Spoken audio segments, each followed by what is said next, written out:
It's game day here in Tallahassee, the 2014 home opener here at Doak Campbell Stadium alongside Lane Hurd. I'm Scott Kotick. Thanks for joining us today, Seminole fans. A 7:30 kickoff between the Noles and the Bulldogs. Great atmosphere in Arlington last weekend, but when you come back to Doak, there's just an atmosphere. You walk through the tailgates, you see the fans. There's nothing quite like this environment. There's been a special energy in Tallahassee all week long. I think everybody's been ready for this home opener. It's been 4 games since Florida State has played here in Doak Campbell Stadium. I think fans are excited. This is their chance to welcome home the 2013 national champions, and I think everybody is ready. Obviously, this game is sold out. Everyone is really, really excited.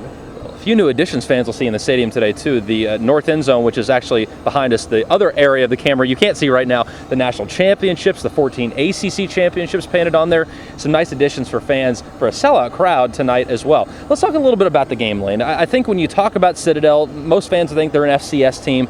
They can't really do too many things what you would call the same as a Division I level, the 1A and the bowl and the FBS.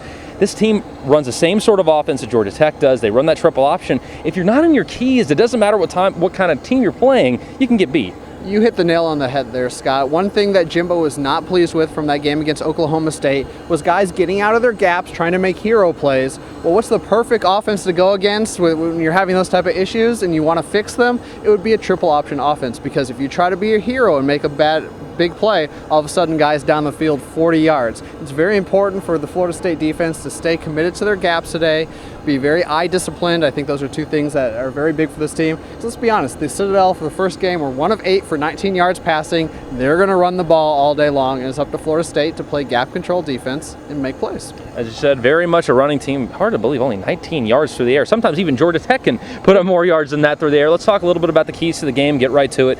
Florida State should win this game, no bones about it. I don't want to get obviously arrogant and cocky, but Florida State should win the game. Let's just talk about what they need to do to play well and to maybe get some of those little issues fixed from last week against Oklahoma State.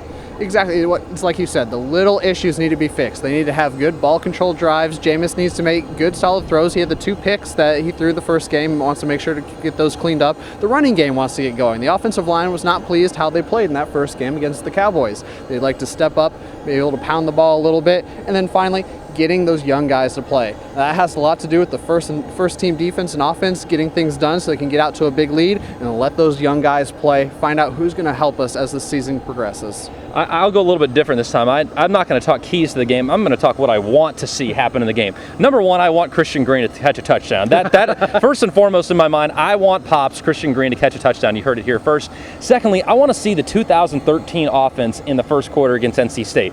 People remember what happened in that game. 35 points in the first quarter. I want to see that same sort of offense come out today, and I want to see that Seminole defense play the same sort of 3 or 4 opening drives they did against Oklahoma State. Establish yourself in this game. Come out, really dominate this game, then take a bye week and get ready for your biggest Atlantic Division opponent. It's going to be big for Florida State to get out of this one, especially injury-free. That's a big point there. I want to go back to the Christian Green thing. I know you love him and want to see him score a touchdown, but it's going to be important for this team. Rashad Green can't catch all the touchdowns this year. Other guys have to step up, and I agree. I'd love to see Christian Green get that first career touchdown here today. And like you said, injury-free, no big injuries. I mean, P.J. Williams is not going to play today because he's nursing a hamstring. And so things like that. You don't want to get out of here with a big significant injury. 7:30 kickoff, home opener. It's going to be a hard sellout. We can't wait to see what the environment is going to be like. Of course, we'll have plenty of coverage pregame, postgame, and during the game here on Seminoles.com. For Lane Hurd, I'm Scott Kotick saying go Noles. We'll see you after the game.